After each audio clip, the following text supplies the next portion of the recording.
Hello, you're kicking off the Sunday's edition of QPVN English News Bulletin. You're with Milinchi and Ikam Deadlines. Vietnam People's Army's General Staff enhances awareness of digital transformation. Military trains human resources for nation. TRUONG says SPRATLY Island, a voyage of emotions. Party General Secretary Tolam had a meeting with Chairman of the State Duma of Russia, VOYAGE on May the 10th in Moscow as part of his official visit to Russia, attendance at the 80th anniversary celebration of the victory in the Great Patriotic War. Chairman Vyacheslav Volodin expressed his pleasure of meeting General Secretary Tolam again and thanked him for leading a high-ranking Vietnamese delegation to attend the commemorative event, demonstrating the comradeship and deep sentiment that Vietnam holds for the former Soviet Union and Russia today. He highly appreciated the significance of the visit and reaffirmed that Vietnam is a comprehensive strategic partnership and a trusted friend of Russia in Southeast Asia. The State Duma takes pride in the long-standing, faithful ties between the two nations, and that the visit by Party General Secretary Tolam will help further deepen the traditional friendship and comprehensive strategic partnership between the two countries, including inter-parliamentary cooperation. General Secretary Tolam sent thanks to Chairman Volodin and senior leaders of Russia for the warm welcome for the high-ranking Vietnamese delegation and affirmed that the party, state and people of Vietnam always remember the valuable support of the Soviet people in the past and the Russian people today, both during Vietnam's struggle for national liberation and in its ongoing national development. Vietnam attaches special importance to and wishes to continuously strengthen the relations with Russia. The two leaders agreed on promoting the exchange of legislative experience, perfecting the legal framework, creating favorable conditions for expanding bilateral cooperation, as well as strengthening coordination at multilateral parliamentary forums, thereby contributing a united voice in support of peace, cooperation, and sustainable development in the region and the world. On the afternoon of May the 10th, the Standing Committee of the National Assembly convened its 45th meeting to review several agenda items slated for the first phase of the upcoming session and to deliberate on matters within its jurisdiction. In his opening remarks, National Assembly Chairman Trần Thanh Mẫn emphasized that the meeting would take place in two phases.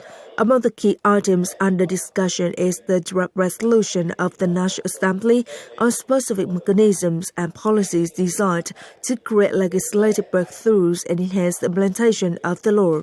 Chairman Trần Thanh Mẫn drew particular attention to four agenda items scheduled for the second phase of the 9th plenary session, notably the draft resolution on mechanisms and policies aimed at advancing the development of the private economy. He urged relevant agencies to coordinate proactively and early in drafting the resolution. Following the chairman's address, the State Committee provided opinions on the draft resolution on special mechanisms and policies for legislative innovation and enforcement, as well as the proposed amendments to the Penal Code.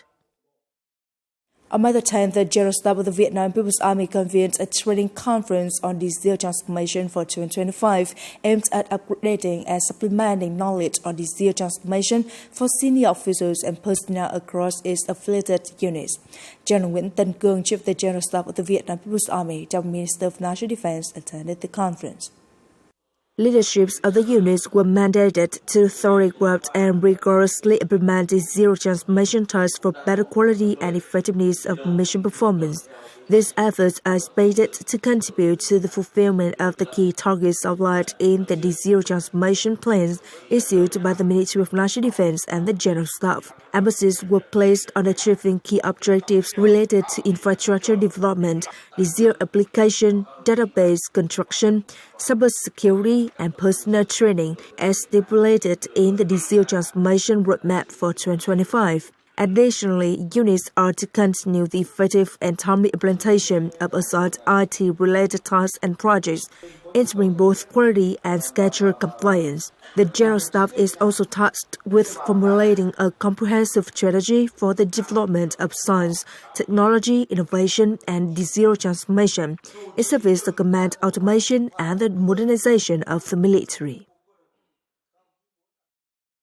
To ensure effective enrollment and training in certain civilian-oriented disciplines from the upcoming academic year, selected military academies and schools have launched new programs registered for vocational education, built training regulations and circular, trained teaching staff, and upgraded infrastructure.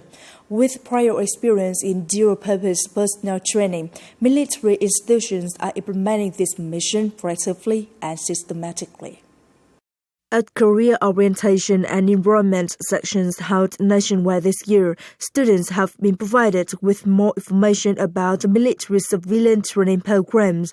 At the Military Technical Academy, students not only get access to cutting-edge technology fields, but also engage in research in modern laboratories. At the Military Technical Academy, students are trained in advanced majors and enjoy a learning environment equipped with modern facilities and international cooperation opportunities. These connections help students enhance their professional capabilities and develop practical skills for future careers. Military academies are also leaders, sometimes the only providers in several specialized fields. Reopening the civilian education track helps tap into this intellectual resource, avoiding waste while meeting urgent social needs. Some majors like burn treatment are only taught at the Military Medical University. Recently, demand for burn care had grown. Without civilian training, there could be no qualified civilian doctors in this field. This opens up opportunities for students to study in a disciplined and structured environment. Military schools are ideal for young people who wish to contribute to the nation's development and defense in priority sectors.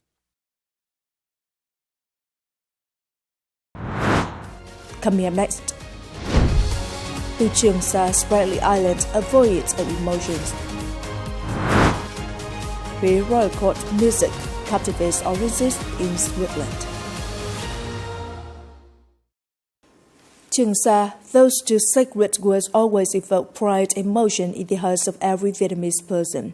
For many people, visiting Trường Sa archipelago and TK1 platforms is a sacred journey, as that place is associated with not only raging waves and whirlwinds, but also the war military civilian soldiery. In addition, it has aroused strong emotions in all who visit. From Cát Lai Port, Ho Chi Minh City, working group number 16 with nearly 180 delegates began their journey to Trường Sa archipelago and TK1 platforms. Most of them have visited Trường Sa Island for the first time.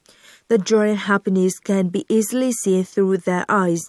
Besides gifts from the mainland, they also bring sentiments for the soldiers who day and night confront strong waves and fierce wind to safeguard the natural seas and islands. Its floating island and submerged island is a steel fortress amidst the immense sea. Trường Sa Island shows its beauty of resilience and peace. The peace is not easy to achieve, but stems from the sacrifice of its officer, soldier, and local resident on the islands, and from the attention of the party and state for the sacred national sovereignty over sea and islands. It was my first trip to Trường Sa. The soldiers endured many hardships to safeguard our national sovereignty. I was deeply moved and proud of the national sovereignty over seas and islands. TK1 platforms, the living milestones in the southern continental shelf of the fatherland, where soldiers have surmounted all difficulties to fulfill their missions. Only when you come there can you fully understand the hardships and silent sacrifices. The soldiers at TK1 platforms encounter many difficulties in life. I would definitely spread the love for the homeland and the sea and islands to all students in the capital, so that today's students will love their homeland more and be proud of the national story. The delegates have witnessed the development of the islands and DK1 platforms, thus enriching their pride and love for the country. The trip wraps up, yet the beautiful memories will stay forever in the hearts of mainlanders. Trungsa Islands and DK1 platforms are not only the sacred land of the fatherland, but also the place to foster patriotism and national solidarity. That is why, after the trip, each person carries in their heart a very close and sacred Trungsa. On May 10th, the Hanoi Department of Agriculture and Environment, Hanoi's coordinating office for the New Style Rural Area Building Program, in combination with Taiho District People's Committee, organized a week of consulting, introducing and promoting the consumption of co products, crop villages, and seafood. The event is underway from May the 9th to the 13th with 50 booths and over 500 co products, which are specialties of Hanoi and 21 provinces and cities nationwide. Hanoi has 20 booths with over 100 co products. The event brings an opportunity for the whole country to trade and tout products to consumers in the capital. Hanoi has the largest agricultural products guild in the country and has the largest number of crop villages with nearly 1,500 ones, serving as a solid foundation for developing the highest quality crop products. The culinary culture in the capital has upgraded its position, thus creating specialties with great economic value that can be exported. In Geneva, Switzerland, Vietnam's traditional royal court music nhã nhạc has enchanted international audiences as part of a tourism promotion program hosted by the Vietnam National Authority of Tourism.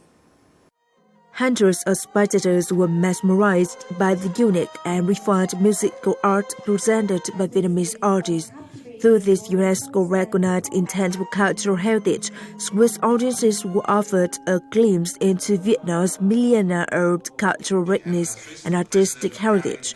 Alongside the performances, the event also featured business networking between Vietnamese and Swiss companies, showcases of traditional handicrafts like Thanh Tiên paper flowers and lotus leaf corneal heads, and upgrades on new flight routes linking Vietnam to Europe. Given the specific preferences of the European market, Vietnam's promotional focus included eco-friendly, cultural, historical, and premium tourism products. Building on the success of the Hanoi-Haiphong passenger train route, the railway sector has launched a uniquely branded luxury train, the Red Flamboyant Flower, aiming to offer passengers a surprising and delightful travel experience. This marks the railway industry's strong commitment to innovation and enhancing customer experience. The newly designed carriage features luxurious interior and modern amenities in a classic style, likened to a mobile high-end cafe. A highlight is the VIP carriage with 34 seats designed in Indonesian style. The seats can rotate 180 degrees, and passengers are served by a professionally trained crew that meets 5-star hotel standards. A bar offering complimentary beverages and live music performances on board create a truly one-of-a-kind travel experience. It feels really chill, like I'm sitting in a mobile cafe while enjoying beautiful views from Haiphong to Hanoi.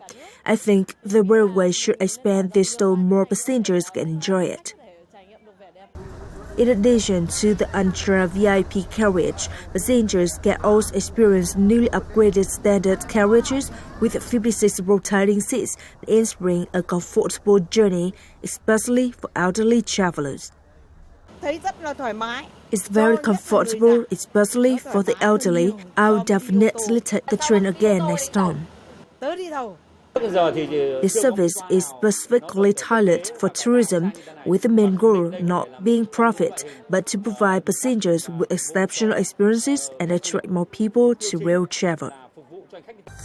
Following this successful launch, the model will be expanded to other routes and localities.